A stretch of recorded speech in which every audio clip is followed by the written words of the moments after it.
What happens when the pets we love hurt someone? Well, it isn't usually good. Our pets bring joy, companionship, and comfort to us and our families, and the thought that they can hurt someone, well, that just doesn't seem possible, does it? Not Fido. But they're animals, and even the friendliest pet can cause harm to others. Therefore, you need to know what to do not only if and when that happens, but what to do before it happens. Hi, I'm Dave Buckley, and I'm a personal injury attorney.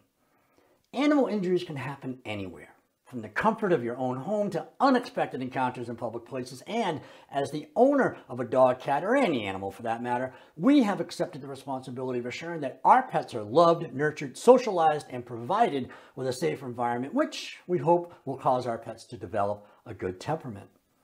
Yet despite how responsibly we act, and no matter how well behaved our pets are, being a good pet owner isn't just being morally responsible. We have an ongoing legal duty to prevent pets from harming others. And if your pet does injure someone, you will be held responsible for that person's harm, their pain and suffering, their permanent scarring, and their lost wages, whether you have insurance to pay for it or not.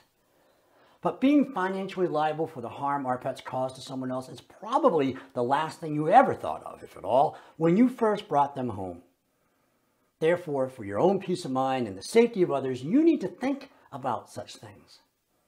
In a minute, I'll tell you what you need to do to plan for the worst, but first, let's take a look at the different type of injuries animals can cause. Dogs. By far, out of all of the pets to have, dogs are the major source of injury. The CDC, the Centers for Disease Control, reports that there are approximately 4.5 million dog bites every single year requiring medical attention. That's over 12,000 bites a day. That's a lot of dog bites, and it proves my point that you're mistaken when you say, my dog would never bite anyone. Oh yes, your dog would. These injuries aren't being caused by roaming packs of hounds. They're being caused by that little ball of fluff sitting at your feet right now. Out of those 4.5 million people, children are the ones most commonly bitten. And these injuries range in severity from scratches to puncture wounds to tearing wounds, serious infections requiring prolonged medical care, surgery, permanent scarring, and even death in extreme cases. But dogs can be the source of other injuries as well. People can trip over your dog in your house or in your yard, or if off-leash out in public, they can chase people into traffic or chase people riding horses, causing the horse to get spooked and causing injury or death to the rider. I've had those cases. And yes, you, as the owner of the dog, are financially responsible to the person harmed by the actions of your dog. Cats. Maybe not as prevalent as the injuries caused by dogs, but, cats can cause harm. Cats are agile creatures, and they tend to avoid getting underfoot of people, but trips happen, causing people to suffer blunt force trauma when hitting the ground, such as fractures, sprains, and strains to various body parts, as well as bites and scratches, which may lead to infection requiring treatment. Exotic pets. What are those? They are non-traditional, non-native animals like reptiles, such as snakes, lizards, and turtles. Birds, such as parrots and cockatoos, primates like monkeys, and big cats like lions and tigers. But not bears. Well, maybe bears. I don't know too many people with pet bears, but having exotic pets pose their own special problems, and unless you know what you're doing, it's best to leave these animals to the experts. But here's what injuries these pets can inflict. Reptiles. Bites, of course. Everything wants to bite us. Don't allow your friends or house guests to kiss your snake or your turtle. Why? Because they will get bitten every single time and it will be your fault. Why? Because it's your snake or turtle. Don't let your boa constrictor hug your 3-year-old niece, and for God's sakes, have everyone who's held your reptile wash their hands afterwards. Reptiles are a major source of salmonella poisoning, a bacterial infection affecting your gut that likely won't kill you, but you'll be pooping for days and you'll wish you were dead. Birds. Birds, like reptiles, are also a source of salmonella poisoning, as well as respiratory infection due to dander from their feathers. So it's incumbent on you, as the bird owner, to inform people coming into your home that you have a bird, so that they can take precautions for themselves or their children, such as having an inhaler with them, should they want to be in your home for any length of time.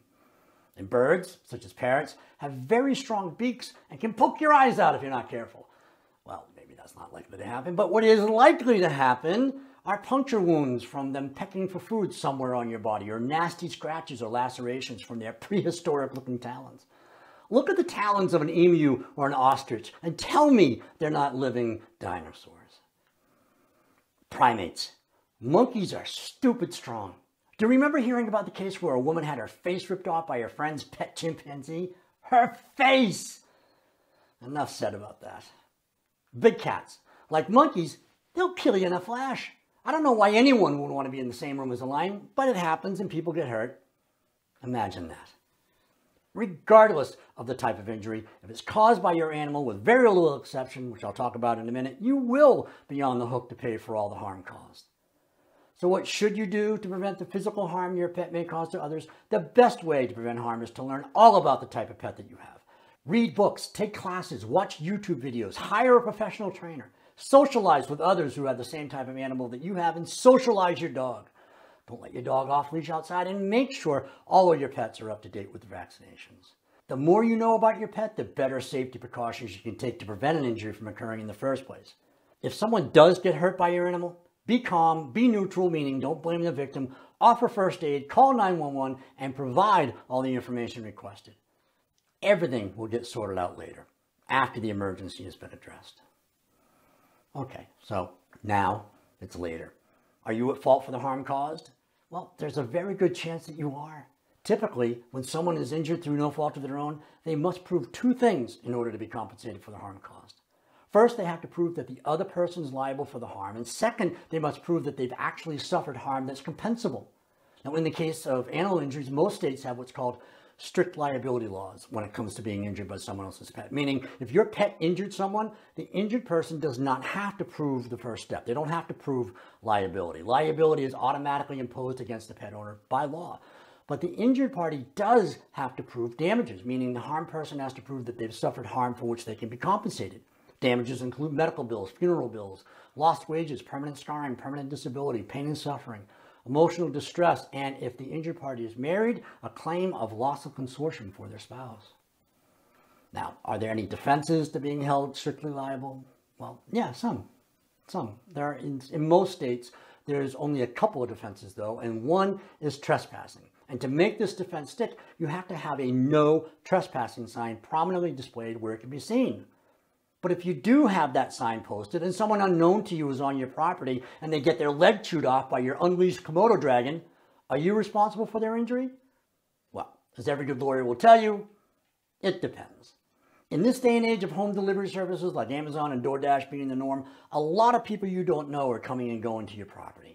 If you have a special delivery area away from your free-ranging animals, then there needs to be a sign for that too. Otherwise, if you or a household member are ordering home delivery services, the home delivery person is deemed to have permission to be on your property to make the delivery.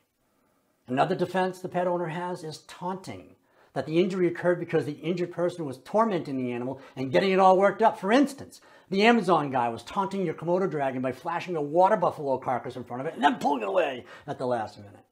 Well, that could be a good fact pattern for your defense. And full disclosure, I had to Google what Komodo dragons eat in order to give that example. And just so you know, they're at the top of the food chain and they eat everything, even each other. Okay, what about preventing financial harm to you should your pet harm someone? This is a big one. Pay attention to this. This right here is what you've been waiting for me to talk about.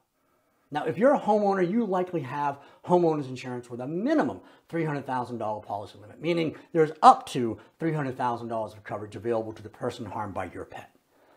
But, and this is a big but, I cannot lie, you need to make sure, did you pick up on that Sir Mix-a-Lot reference? You need to make sure that your breed of pet is listed on your policy to assure yourself that you have coverage.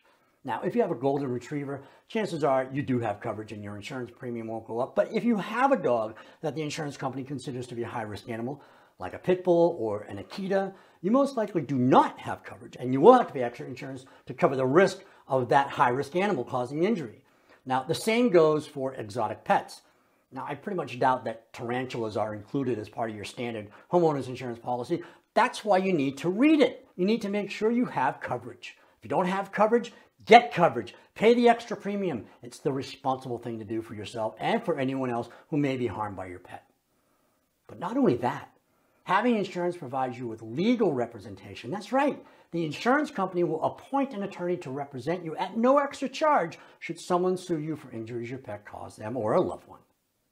Need a little bit more convincing? Okay. I just had a case where a woman operated a licensed daycare facility out of her home. She cared for children from newborns up to pre-K, and she had a dog that she let roam around the house amongst the children. My client, a beautiful little 3-year-old girl, went up to the dog and tried to give it kisses.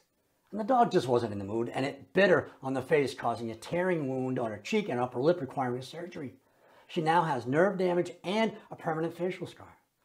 The daycare owner never informed her homeowner's insurance company that she ran a daycare out of her home, thinking the homeowner's policy she had on her house provided coverage for her daycare business. Well, guess what? It didn't. And now the only recourse this poor little girl has for receiving financial justice is to sue the daycare owner personally. This is easily a $300,000 case, and now the dog owner is personally liable to pay for that harm out of her own pocket. What else do you need to know about? Well, if you're a homeowner and you have an adult child living with you, and your adult child has a pet, it's your pet. And if the dog is in your house, it's your dog. Make sure you're covered. If you rent, everything I just said about being a homeowner applies to you too. Get renter's insurance. Bringing a pet into your life is a huge responsibility. And it's up to you to make sure you've done everything you can to make having a pet a positive experience. But that includes being prepared for the negative experiences that come with being a pet owner. Therefore, do your due diligence. I'm Dave Buckley. I'm a personal injury attorney. I hope your pet never harms anyone, and I hope you're never harmed by someone else's pet. But if you are, feel free to contact me. I'd be happy to talk to you. Now, I have lots of other videos on personal injury, so be sure to check those out too.